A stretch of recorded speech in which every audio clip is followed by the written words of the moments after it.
ouvindo? Agora sim, Melk, vamos começar que deu certo. Deu tudo certo? Estão ouvindo sem eco, de boa? Estamos. Eu estou te vendo e ouvindo bem. Ah, Como é que ótimo. estão as E coisas na agora? quarentena? Muito estudo, Tá muita um leitura. saco, meu Deus do céu. Nossa, eu tive que ir no mercado esses dias, estava falando com os alunos do Clube da Literatura, né? Porque eu tinha que gravar uma aula para eles. E uma ida no mercado tomou o meu dia inteiro, cara, porque a galera tá desesperada, né? Falta um pouco de imaginação para calcular o que elas realmente precisam, assim, né? Eu tenho tantos filhos, tenho tantas pessoas na minha casa, eu preciso disso, disso e disso. Se eu for ficar, sei lá, um mês em casa. Mas não, a galera fica no desespero, eu acho que eles estão comprando coisa para um semestre, para falta muito disso, um senso de realidade e de imaginação também. Era isso que eu estava falando com os alunos. E sem isso, você toma as decisões mais precipitadas, medrosas e horrorosas possíveis. Mas e É. como que tá aí no Pará?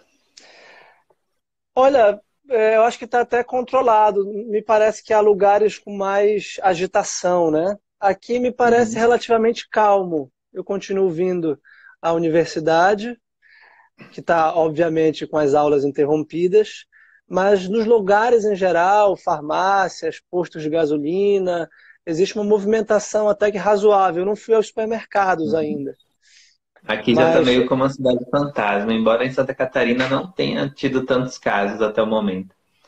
Mas é qual é isso, a tua paciente. cidade? Qual é a cidade que tu estás mesmo? Eu moro em São Bento do Sul. É pertinho de Curitiba e perto de Joinville e tal. Então, mas a gente estava falando aqui do livro, né? Dos noivos, que é um dos livros mais impressionantes. Eu não peguei o meu, eu tenho no Kindle. E ele é. Eu tava falando com a galera, né? Ele tem coisas que tem a ver com a gente, embora sejam só detalhes. Tem um momento em que a Lúcia fica de quarentena, tem o momento da peste e tal. Não, não é o ponto central da história. Também, quando a gente marcou a live, nem estava acontecendo nada disso, né, Vitor? Mas tem esse ponto também que serve para a gente analisar e comparar com a nossa circunstância. Mas eu queria que você começasse falando desse livro, porque eu acho que você vai poder falar melhor do que eu. Olha, esse livro foi uma indicação. Eu acabei de ler o livro, tem 2 semanas. Eu ainda estou ruminando e refletindo, já escrevi umas 20 páginas. Sempre eu escrevo sempre. Eu escrevo Aham. ensaios, eu sempre ponho no papel as obras que me chamam a atenção. Esse livro realmente me chamou a atenção. E foi recomendado por duas pessoas muito importantes para mim. Um é o padre Milton Ferreroni, que é um sacerdote que me atende, que é extraordinário. E outro foi o Renato Moraes, autor do Claridade, Sim. sobre o qual eu já falei, tá até aqui, eu também estou escrevendo. Aproveito para Eu ainda fazer já não li. uma primeira referência. E eu queria uma obra que me chamasse a atenção e me ajudasse, exatamente na formação do imaginário, me edificasse. Eu não queria uma obra. Eu acabo tendo que ler muita coisa por necessidade profissional. Preciso ler literatura Uhum. alemã, preciso ler literatura inglesa, não sei. Eu queria uma obra, entre aspas, para me educar e para me. Eu já li muita coisa, né? Graças a Deus. E a gente me recomendaram essa obra e ela superou muito as minhas expectativas. É uma obra monumental. Assim, para começar a falar para os nossos amigos, depois da Divina Comédia de Dante, que é a maior obra talvez de todos os tempos, não tem obra que se compare com Os Noivos na Itália. É a grande obra da literatura italiana moderna e da literatura italiana como tal, que fundou. Eu sugiro que tu fixes no comentário Eu achei que eu tinha fixado. o Deixa eu teu colocar aqui. o comentário, porque aí ajuda as pessoas que vão entrando depois. Então, o Manzoni escreveu essa obra no século XIX, é um romance histórico que deu fisionomia à literatura italiana moderna e que fundou, de algum modo, o italiano moderno. Tanto quanto Dante criou a língua italiana a partir do toscano, o Manzoni também desenvolveu a forma moderna da gramática italiana. Mas eu diria mais, que é o que mais nos interessa, desenvolver o imaginário da Itália moderna, a partir da sua origem, obviamente, católica, né? Ali, Uhum. sendo que a Itália ainda não existia.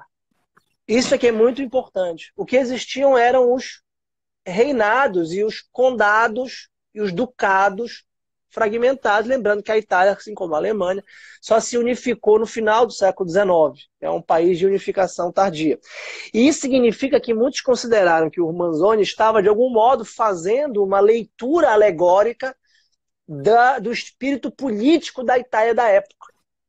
E como, de algum modo, o povo e o campesinato, que é o protagonista da história, porque Lúcia e Renzo são dois membros claramente do povo campesino. São dois tecelões do interior, ali da região de Milão, de Bérgamo, ali pelaquela área da Itália.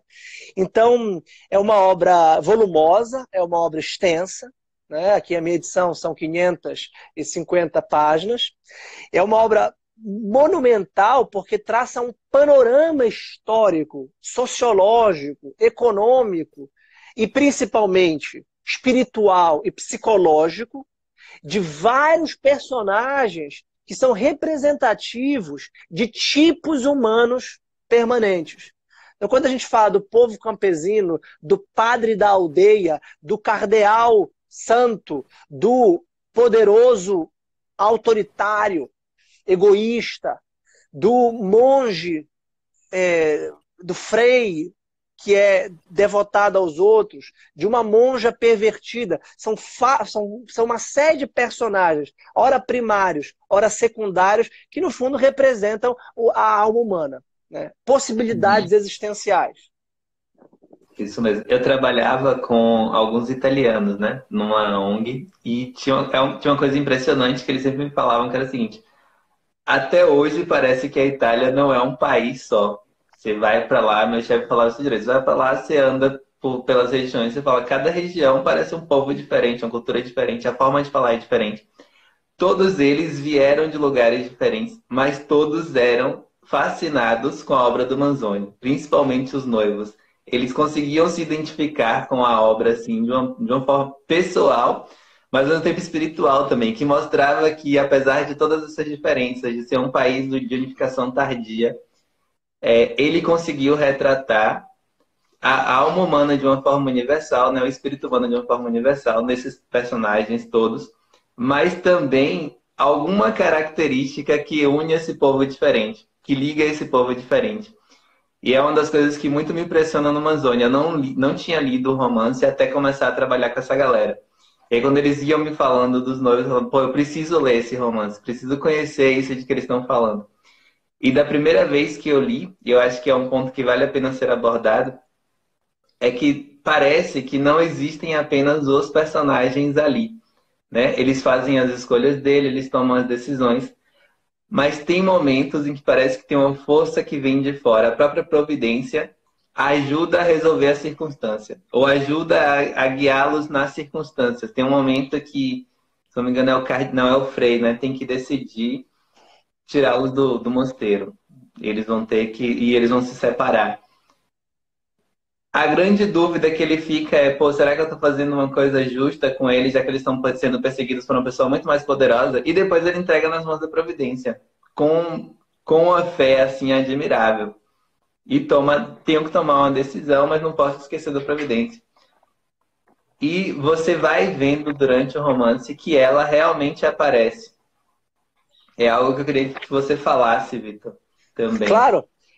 Só para a Tayana perguntou aqui, qual afinal o tema da live, gente? Qual é o tema do livro? Bem, eu sugiro que a gente faça o seguinte: eu vou sintetizar o enredo do romance para que as pessoas que não o tenham lido, eventualmente tenham uma noção geral do que se trata, para a gente começar a falar dos temas. Eu concordo plenamente contigo, já adianto, que o tema da providência é dos mais eloquentes do livro, e uma maneira genial como Deus é um personagem misterioso. No fundo, Melk, Deus é o protagonista do cosmos, de todo o cosmos. O mistério é que ele pode ser o protagonista e o diretor de personagens como eu e tu, que são livres. E que, de algum modo, não tem um roteiro pré-estabelecido. Ao mesmo tempo que tem uma, por assim dizer, uma vocação, tem um caminho social, um caminho mais ou menos econômico, um caminho intelectual e espiritual para seguir a existência, somos livres. Então, para mim, o tema central do livro é a providência interagindo com o livre-arbítrio. E como há essa tensão entre os dois. E como Deus, ao mesmo tempo que direciona e permite o mal, porque não haveria mal se não fosse o livre-arbítrio, Deus não é autor do mal, né? E como isso vai se relacionando. E aí, só para adiantar também um tema, eu concordo plenamente contigo que o eixo do livro é o Frei Cristóforo. Tá? Eu concordo contigo. Aí também a gente pode debater, porque há uma quantidade de interpretações muito diversas. Isso que tu falaste da unidade do povo italiano, que antes de ser uma unidade política, porque a unidade política até hoje é frágil. Uma unidade econômica ou uma unidade política não liga as pessoas. O que liga as pessoas é uma unidade cultural. E qual é a origem da cultura? Qual é o fundamento da cultura? Ora, é claro que é a religião. É claro que a origem de uma cultura humana, o conjunto de significados que os povos se criam e se apresentam, tem uma base com a relação que eles têm com o divino, com o transcendente, com o misterioso, com o absoluto, com a origem e com o fim de tudo, que é a religião. Então é claro que a unidade do povo italiano, como a unidade da Europa, a unidade do Ocidente, é o cristianismo. Tanto que se você tira o cristianismo do Brasil, da Itália, da Europa, o que sobra? Sobra comércio, política e nada mais. E isso não nos mantém unidos, isso não nos une. Né? Nem um pouco. Bem, e aí, vamos lá, qual é o enredo? Assim, qual é o tema geral? O título é Os Noivos. Tá? Então é um casal de noivos, de namorados, que querem se casar, nada mais legítimo, nada mais básico, do povo campesino. Até que um Dom Rodrigo, que é um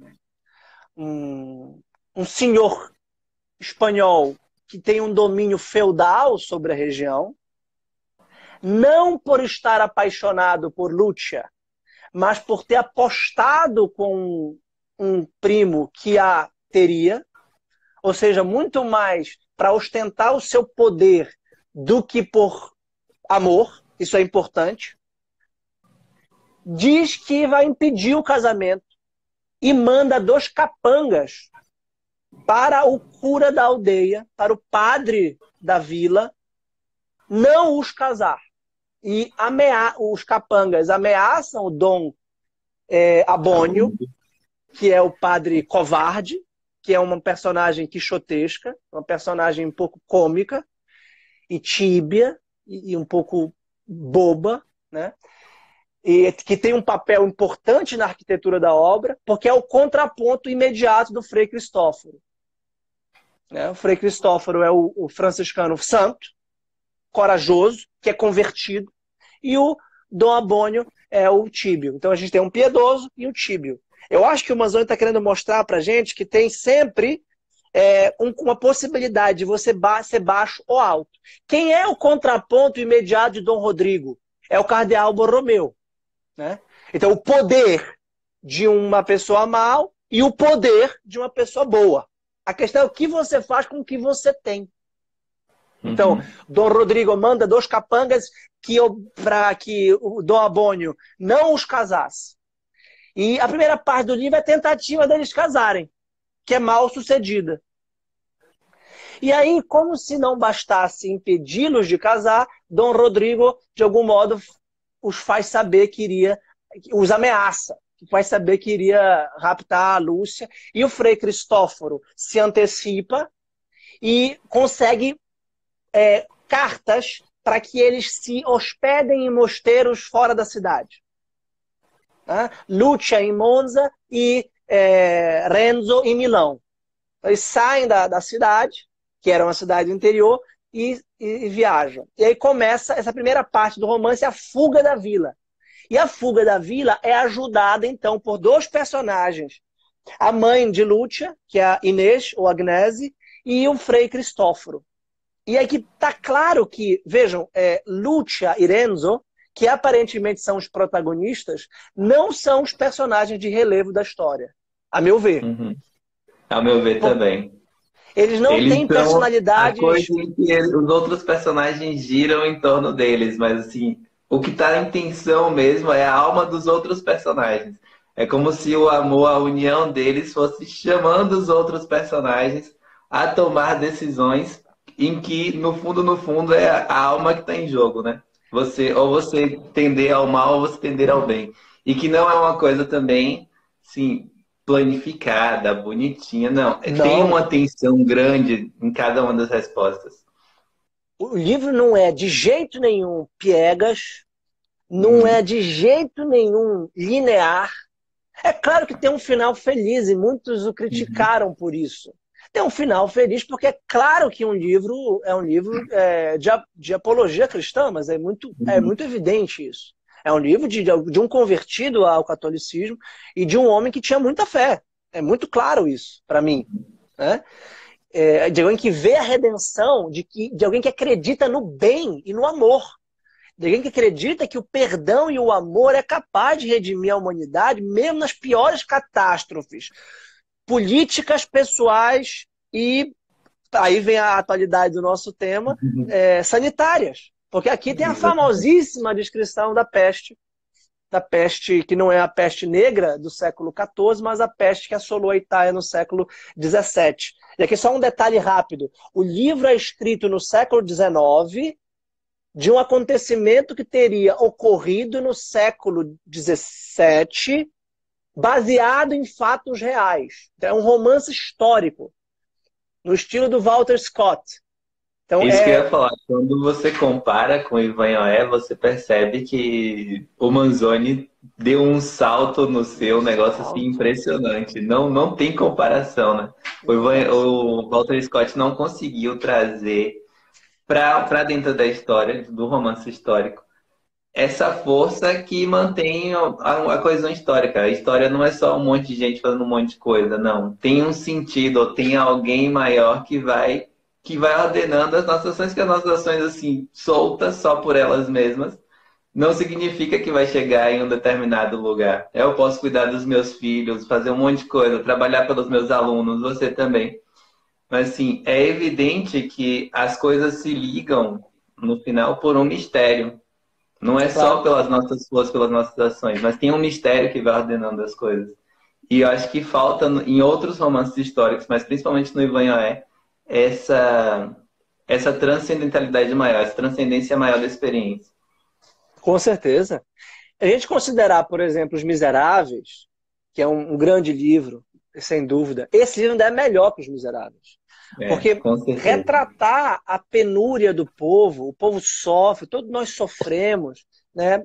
Existe um valor, um valor de crítica social, é um livro claramente de contestação social, é um livro de quem vê que o povo é explorado, é oprimido, mas que tem uma dimensão muito maior a ser trabalhada, porque sempre vai haver alguém mais poderoso do que você. Uhum. Seja você imperador romano, seja você pobre do povo campesino, seja você quem for, burguês de cidades pós-modernas. A questão é o que você faz com a opressão. E a moral, a grande frase do Frei Cristóforo, perdoar, perdoar sempre, tudo, tudo. Né? Que o tema da caridade que São Paulo fala aos Coríntios, no capítulo 13 da primeira epístola. Né? O amor tudo pode, tudo suporta, tudo perdoa, tudo compreende. O Frei Cristóforo é essa figura convertida que tinha matado alguém, que era um aristocrata, como Dom Rodrigo, não por ser espanhol e por estar dominando uma outra nação, um outro território, mas por ser um aristocrata desses blasés, desses que vão beber e fazer pega, que não tem muito o que fazer e que se matam alguém, paciência.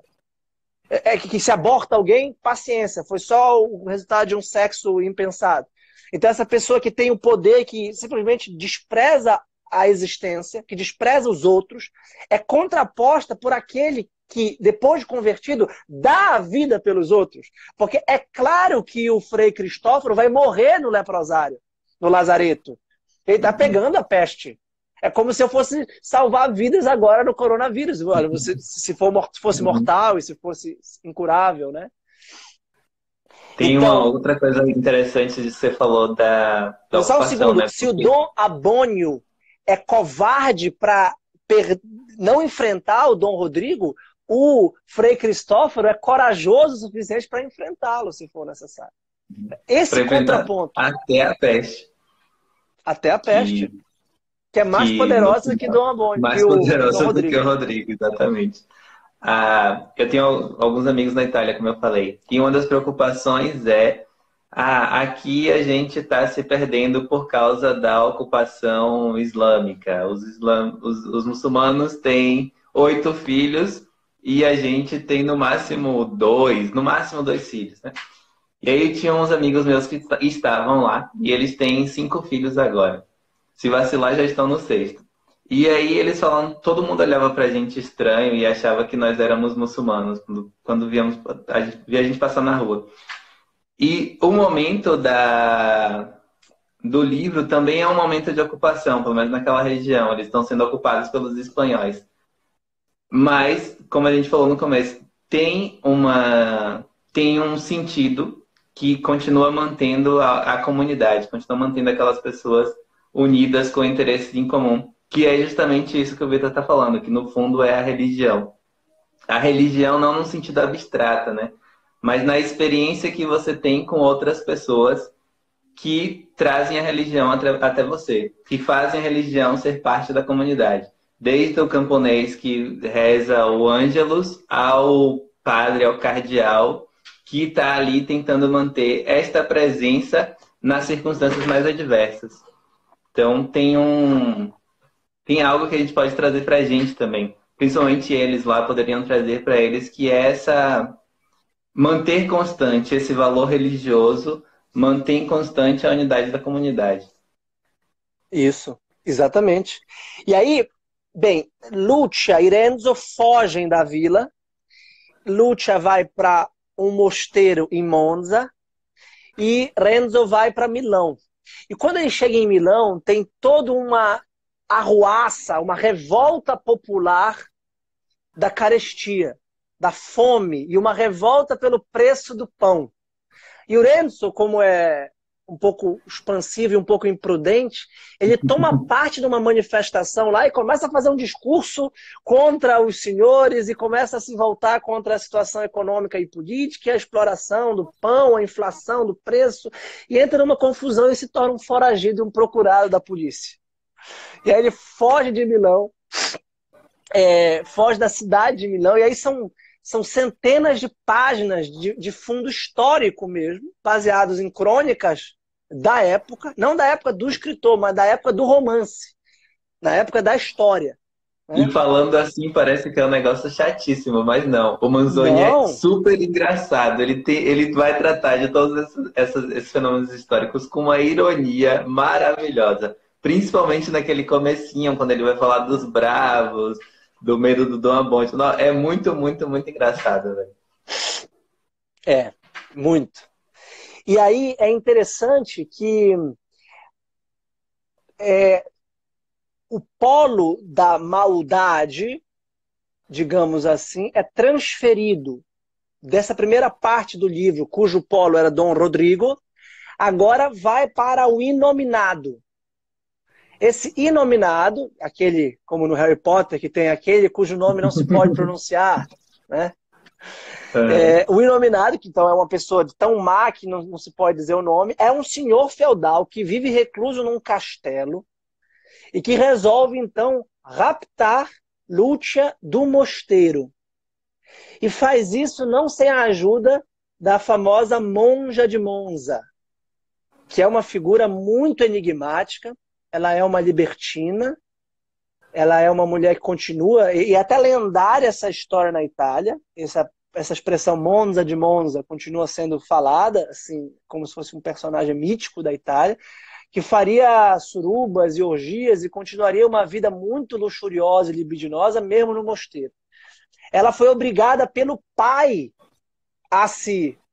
Isso era comum, infelizmente, na Idade Média e também depois, que os pais obrigassem os filhos a entrar no mosteiro como se fosse uma carreira, ou para garantir, entre aspas, a salvação da alma deles, ou como se fosse uma carreira político-social. É uma coisa muito contraditória com a ideia cristã da vocação, que deve ser livremente aceita, né?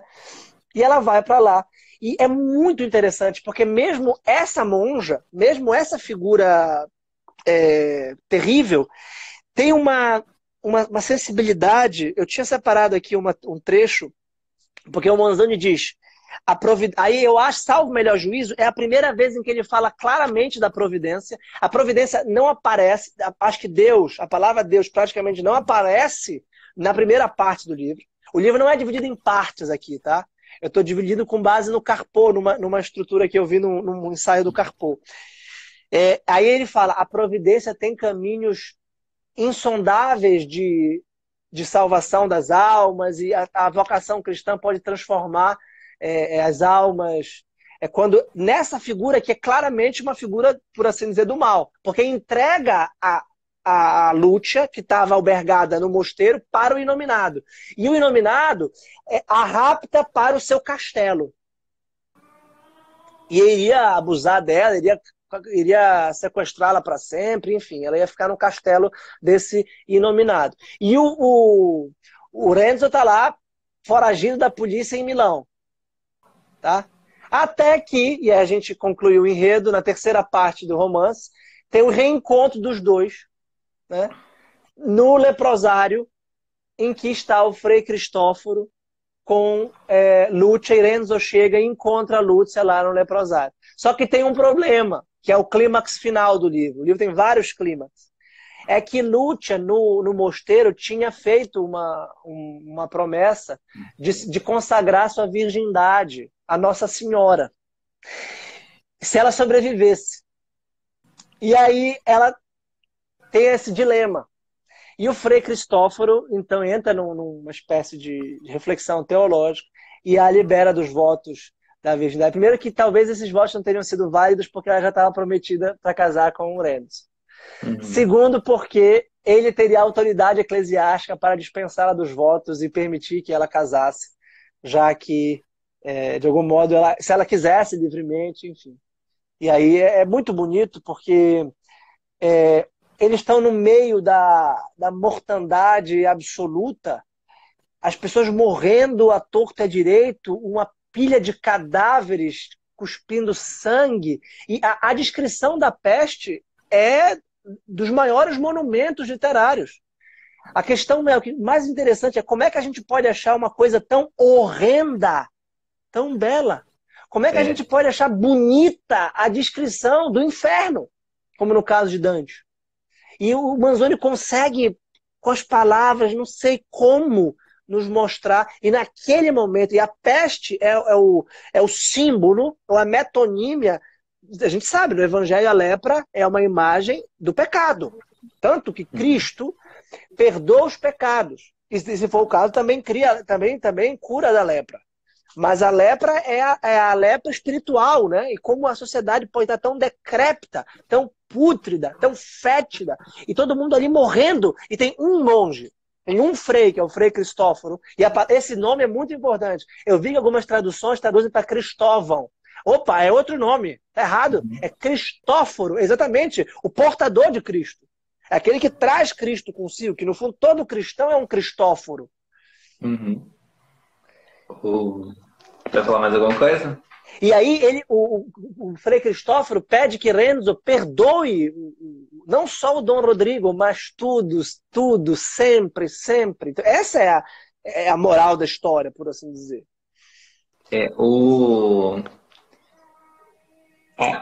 A pessoa do Cristóforo, ele é uma das grandes virtudes do livro mesmo. É como se ele fosse uma virtude. Porque ele resgata todas as tensões, né? Você tem todas as tensões ali que ainda precisam ser resolvidas, e ele consegue tirar de todas as misérias, de todos os dramas, de todas as insuficiências, um sinal positivo. Um sinal positivo, pelo menos para a união do Reigns e da Lúcia.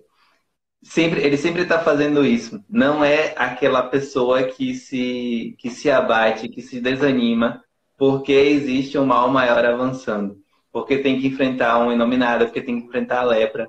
Ele tem uma vivacidade que, no fundo, ele me lembra muito São Francisco de Assis, né? Que é aquele cara que, ó, tem um lobo matando todo mundo na cidade, eu vou lá conversar com o lobo para tranquilizar todo mundo. Ele é esse tipo de cara. É um cara que não foge dos problemas e as soluções, no fundo, são mais simples do que parecem, né? Assim, você servir num leprosário deve ser uma coisa angustiante. Mas ele faz essas coisas com simplicidade. E aí que entra aquilo que a gente estava falando, né? Renzo e Lucia são personagens nos quais a alma das outras pessoas vai girando em torno. Eu gosto muito da monja também, porque você não espera uma monja libertina. Você espera uma monja que seja boazinha, que seja piedosa, que passe o dia com o terço na mão rezando. Mas ela é extremamente libertina mesmo. Mas ainda assim, não é uma coisa caricatural. É uma coisa em que você percebe ainda uma tensão entre as desgraças, a libertinagem, a luxúria, a lascívia e uma certa piedade. Ela fica na tensão ainda, porque ela não se exime o tempo inteiro, embora depois ela traia essa confiança, de fazer algo pela Lúcia. Ela não se exime em todos os momentos. Não, ela que aceita, né? Inclusive ela que aceita a presença da Lúcia. Ela é a senhora do mosteiro, né? Exatamente. Eu vi que você estava procurando aí algum trecho, você conseguiu achar? Eu achei a descrição do cardeal Frederico. Eu sempre gosto de ler os meus cursos, as minhas aulas, palestras, eu sempre leio, porque eu acho que a gente tem que ouvir. Também. Olhem que descrição extraordinária do Frederico. Então, a estrutura me parece ser a seguinte. Isso aqui é segundo eu li algumas... Sempre quando eu gosto de um livro, eu vou ler crítica literária dos grandes autores para dialogar com eles, digamos assim. Eu faço sempre esse exercício. Isso aqui é o Ítalo Calvino, que escreveu a estrutura triangular nos noivos. Ele diz o seguinte, os noivos estão impedidos, então tem um triângulo, entre os noivos, o poder político, o poder espiritual verdadeiro e o poder espiritual falso. Então, na primeira parte, o poder político é Dom Rodrigo, o poder espiritual é Cristóforo, franciscano, e o poder falso é o Dom Abbondio. Na segunda parte, o poder político é o inominado, o poder espiritual falso é a monja, e o poder espiritual verdadeiro é o cardeal Borromeu, que, aliás, converte o inominado. Essa é uma das coisas mais inesperadas do filme. Tem uma coisa interessante, né? Se o Dom Abbondio não tivesse se eximido, claro, não ia ter história, mas assim, bastaria enfrentar, por pior que seja, minimamente, porque ele tem os dois noivos na presença dele. Bastaria enfrentar, dar o sacramento e depois eu vou ver o que acontece. Mas ele é muito covarde. E aí ele não tem coragem de fazer isso. Ele fica a noite inteira pensando como que eu vou me livrar desse casal de noivos sem ter que enfrentá-los. No fundo, ele não quer enfrentar ninguém. Ele quer ficar com a vidazinha pacata, boa dele, tranquilo. Ele é um típico tíbio que será vomitado no fim dos tempos. Não sois nem quentes, nem frios, antes sois mornos, vou vomitar-vos. Diz o anjo do Apocalipse à igreja de Laodiceia. E a outra cena que é fantástica é que quando o diálogo do Borromeu com o Inominado, que o cara muda completamente. Ele já tinha sentido um certo impacto diante da Lúcia, quando ele a rapta, né? Mas que ainda não tinha transformado ele significativamente. Mas depois desse encontro, com um cardeal, ele reflete sobre as ações dele, ele reflete sobre o que ele estava vivendo até ali, e ele se converte. Sim, é impressionante, porque ele se converte sem falar nada. Uhum. Primeiro que ninguém queria deixar que o Inominado falasse com o cardeal Borromeu. E o cardeal Borromeu falou, não, mas o que eu tenho exatamente é que ir falar. Porque se tem 100 ovelhas e 99 estão no redil e uma se perde, o bom pastor é aquele que dá a vida pelas suas ovelhas. É esta ovelha perdida que eu tenho que ir atrás. Então ele vai e conversa com o Inominado. E fala coisas extraordinárias e o Inominado se converte. E é interessante que o Inominado, ao ver Lúcia, pura, virgem, humilde, simples, indefesa, ele se compadece tanto que ele percebe a sua miséria. É mais ou menos como Odisseu chegando com Nosita na Odisseia. Odisseu que mentiu para todo mundo, que dormiu com Deus e o mundo, que é uma figura completamente astuta e muitas vezes desmesurada. Diante de Nosita, ele percebe uma mulher pura tomando banho nua. Ele já era um senhor de quase 50 anos, ele poderia muito bem abusar dela. Não seria nenhum problema isso. Mas ele percebe a miséria dele. Diante de quem é limpo, de quem é puro, se percebe a nossa própria miséria. Então, olha a descrição do Manzoni sobre a figura, estatura moral do Borromeu. A presença de Federigo era realmente dessas que anunciam superioridade e inspiram amor. A postura era naturalmente composta e quase involuntariamente majestosa. Não estava encurvada nem entorpecida pelos anos. Os olhos graves e vivos, a fronte serena e pensativa. Os cabelos brancos, a palidez, os sinais da abstinência, da meditação e da fadiga tinham uma espécie de vigor virginal. Todas as formas do rosto indicavam que em outros tempos ali existira o que mais propriamente se chama beleza. O hábito dos pensamentos solenes e benevolentes, a paz interna de uma longa vida, o amor pelos homens, a alegria contínua de uma esperança inefável tinham-na substituído por uma beleza senil, que se destacava ainda mais na magnífica simplicidade da púrpura. Ele também deteve por alguns momentos no Inominado seu olhar penetrante e há muito exercitado a extrair os pensamentos pelos semblantes. E aí começa. Esse capítulo é exatamente a figura do mal maior, por assim dizer, com o bem maior. Porque o drama é esse. O que eu posso fazer no meio da peste? Todo mundo se matando, todo mundo lutando para sobreviver, todo mundo querendo não morrer. Todo mundo querendo salvar a sua própria pele em detrimento dos outros. E aí você tem Borromeu arriscando a sua vida com o Inominado, porque o Inominado é um assassino. O Inominado não tem nenhum escrúpulo moral. E o Cristóforo arriscando a sua vida na peste. Isso é o santo. Esses são os santos do romance. Uhum. E tem algumas cenas, né, que as pessoas elas ficam se acusando, elas não conseguem viver mais uma perto da outra. Passa alguém desconhecido a você, porque realmente tinha um grupo que espalhava a peste de propósito. Então, tem uma hora que o Renzo está não lembro se é em Milão, não lembro onde ele está. Mas ele é acusado por uma senhora, você é um desses caras que estão espalhando a peste de propósito. Então, cria uma instabilidade em que as pessoas não querem se encontrar, não querem ficar próximas, não querem ter nenhum tipo de convivência. E esses homens enfrentam tudo. Eles enfrentam tudo mesmo. E o ponto é exatamente esse, você sintetizou muito bem. O que eu vou fazer diante da calamidade? Seja diante de um homem ruim que pode me matar, ou seja diante de uma doença que pode me matar. E eles não ficam parados, nem confusos e nem travados por aquilo que eles ouvem, né?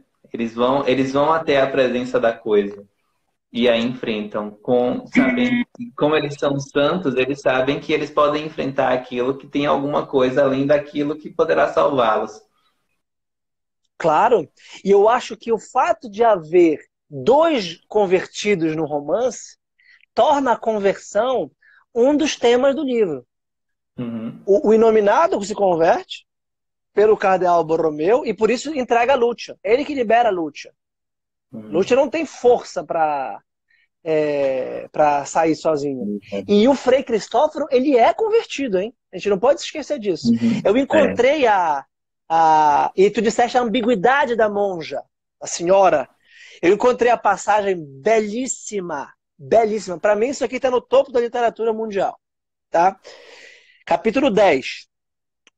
Uma das faculdades singulares e incomunicáveis da religião cristã é poder orientar e consolar qualquer um que recorra a ela em qualquer conjuntura e com qualquer objetivo. Se existe remédio para o passado, ela o prescreve, administra, dá lume e vigor para que ele funcione a qualquer custo. Se não existe, ela procura um modo para fazer real e efetivamente, como diz o provérbio, da necessidade, virtude. Ensina para continuar com sabedoria o que foi iniciado com leviandade. Obriga o espírito a abraçar com disposição o que foi imposto pela prepotência e dá a uma escolha que foi temerária, mas irrevogável, toda a santidade, toda a sabedoria e, digamos francamente, todas as alegrias da vocação.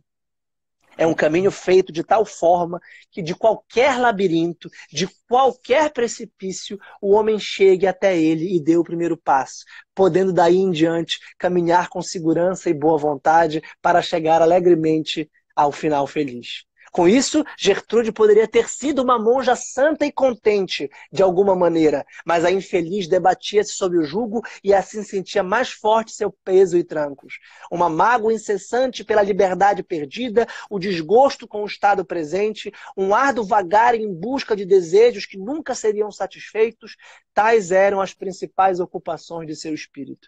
Remoía o amargo passado, recompunha na memória todas as circunstâncias pelas quais estava ali, desfazia 1000 vezes, inutilmente, com o pensamento que havia feito com ações.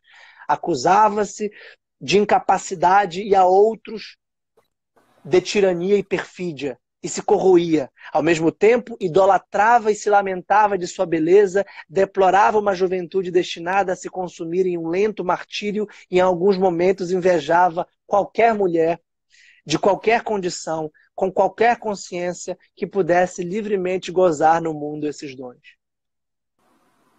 Essa é a Isso é monja de Monza. maravilhoso. Que maravilha. Você vê que Você ele vê que mesmo penetra ela na alma assim, humana, ele penetra profundamente na alma humana, o Manzoni. É um psicólogo. e mesmo ela tendo uma coisa que foi imposta, né, não lhe é negada a possibilidade de se santificar, de ser uma monja de verdade. Eu estou nessa circunstância por uma imposição, estamos presos em casa por uma imposição do destino, digamos assim, mas assim, não é. A gente não precisa negar também todas as possibilidades por causa disso. Como ele fala aí da monja também, né? Não, eu tenho que ser santo aqui, agora. Como eu posso, no meio da peste. Imagina se Frei Cristóforo fizesse como uma monja. Se Dom Abbondio fizesse... Né? São pessoas que, de algum modo... E aí é muito fácil se desresponsabilizar. A culpa é do meu Uhum. pai. Bem, o pai da Gertrude realmente errou. E por causa disso ela vai e erra 1000 vezes mais. Certamente Dom Abbondio pode ter sido, sei lá, violentado, abusado, pode ter sido difamado. Ele é fraco, ele é covarde, ele tem medo. Tudo bem. Mas agora ele vai continuar pactuando com essa mediocridade, vai simplesmente deixar então a vida e a oportunidade passar. Então, a questão é o que a gente faz com a nossa liberdade nas circunstâncias em que nós estamos, com as limitações que nós estamos. Mas o Manzoni parece dizer, nós sempre podemos fazer alguma coisa. E tem uma outra coisa também, né? Vou dar o super spoiler, mas tudo bem. É que no fim também, praticamente todos esses personagens que giraram em torno da Lúcia e do Renzo são chamados à morte. Claro. Então, e aí é outra coisa também que faz a gente pensar. Tipo, eu tenho que me santificar em qualquer circunstância. A providência está presente em qualquer circunstância. E o meu fim é o fim de todo mundo. Claro.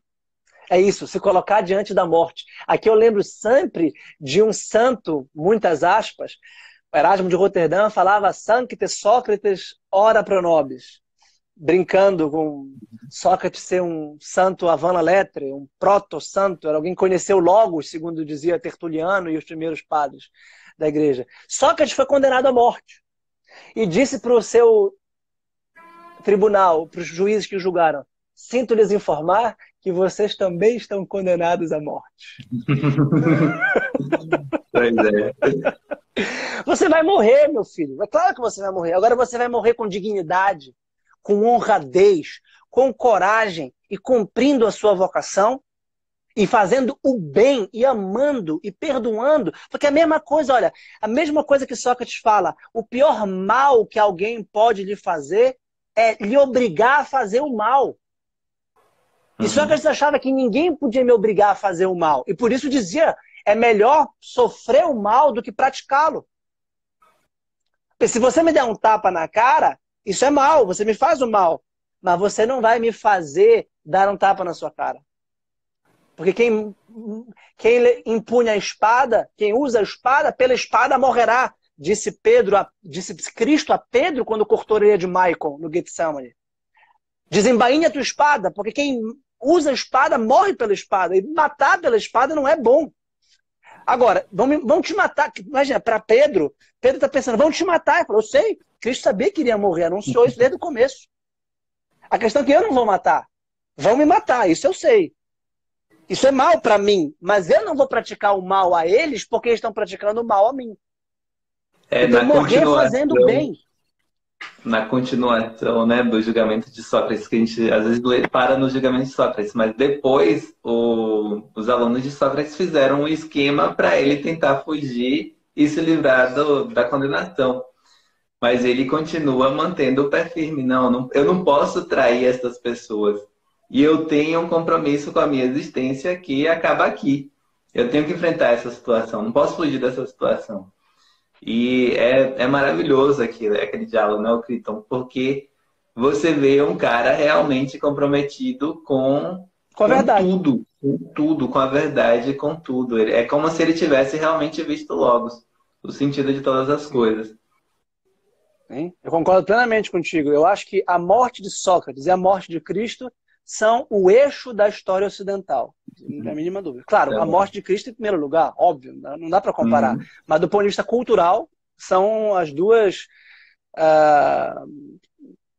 são os dois momentos em que a verdade transpareceu da forma mais translúcida possível. Tem até um texto do grande Georg Steiner chamado Duas Ceias, que ele fala da última ceia de Cristo e do banquete de Platão. É um grande livro sobre isso, sobre Cristo e Sócrates. Valeu pela dica. Mostra só rapidinho, porque a galera estava perguntando do livro, a capa do livro aí, para eles procurarem. Então é esse aí, galera, Os Noivos do Manzoni. Olha, essa edição da Nova Alexandria, olha, eu não tenho livraria, não estou fazendo promoção, merchandising. Essa edição é extraordinária. Ela é capa dura, ela é bem editada, costurada e principalmente a tradução é belíssima. Tem um bom prefácio da Cleonice Bernardelli, eu acho, Aurora Bernardini, tá? E também recomendo muito os textos do Carpo.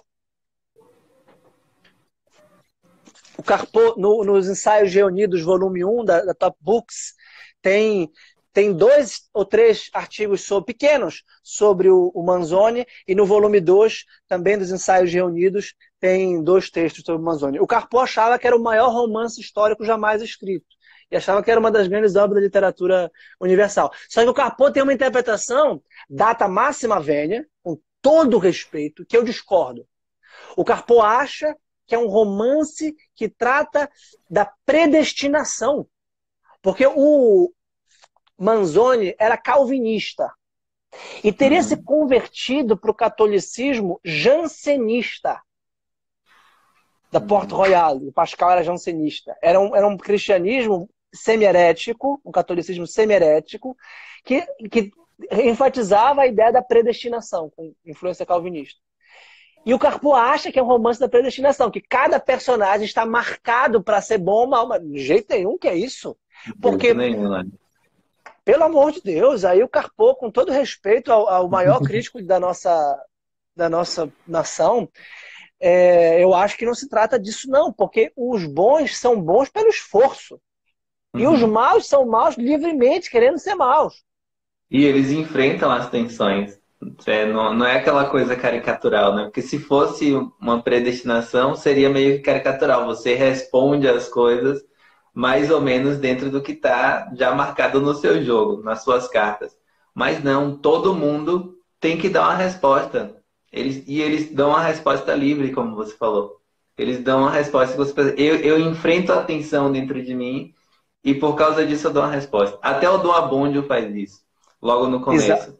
Claro, Mesmo ele sendo covarde, ele tem a oportunidade, ele vê a oportunidade, né? O que, que eu vou fazer amanhã quando encontrar com o Renzo? Mas ele foge. E ele foge livremente. exatamente. Exatamente. E o pior é que a gente está falando dos personagens primários, é claro. Tá? Uhum. E também tem essa noção de que o povo, de algum modo, é sempre não manipulado, mas o povo é inspirado por líderes ou por uma elite. Existe esse tema no livro. A elite política e a elite religiosa, que podem entrar numa tensão, tá? Numa tensão. Olha, o André está dizendo que o conceito de predestinação aí é caricatural também. Sim, com certeza, André. A gente não tá explorando tanta teologia da predestinação e nem querendo simplificar a Não daria pra complexidade fazer que isso está em aqui. Santo Agostinho, que está em Calvino. Mas o que o Carpo diz é que os bons são bons e serão bons. Os maus são maus e serão maus. Como se fosse uma coisa estanque. É como se fosse uma caricatura mesmo, como se os personagens fossem caricaturais e não são. Aí o André está dizendo, é preciso cuidado porque os calvinistas não negam as escolhas morais, apenas negam a capacidade humana de escolher a Deus. Certo. Interessante. Não me parece ser esse o tema do livro. Eu acho que o tema do livro é que os homens são capazes de escolher a Deus. Não te parece, meu? Para mim também. Para mim também é exatamente isso. E vencendo as tensões que se apresentam, seja uma força pessoal, né? Uma pessoa que quer usar da sua vida, porque no fundo o que Dom Rodrigo quer é isso, quer usar da vida de Lúcia como se ela não fosse uma pessoa, né? Por causa de uma aposta, eu vou lá e vou pegar essa menina que é pura para mim. Ou seja, uma força meio que cosmológica, algo que vem de fora, que você não sabe como começou, como a peste, e que também te impõe decisões o tempo inteiro, te impõe decisões de ficar metendo o dedo na cara do outro, dizendo que é aquela pessoa que está trazendo a peste, ou a decisão de ir no leprosário, estando são, e no leprosário cuidar dos outros. E eles fazem isso Isso. sempre livremente. Isso. É muito Eu acho. interessante como ele vai expondo certos tipos humanos. O padeiro, tem aquele Dom Ferrer, que é um erudito vazio, que sabe de tudo, que sabe de tudo e é um doidão, eu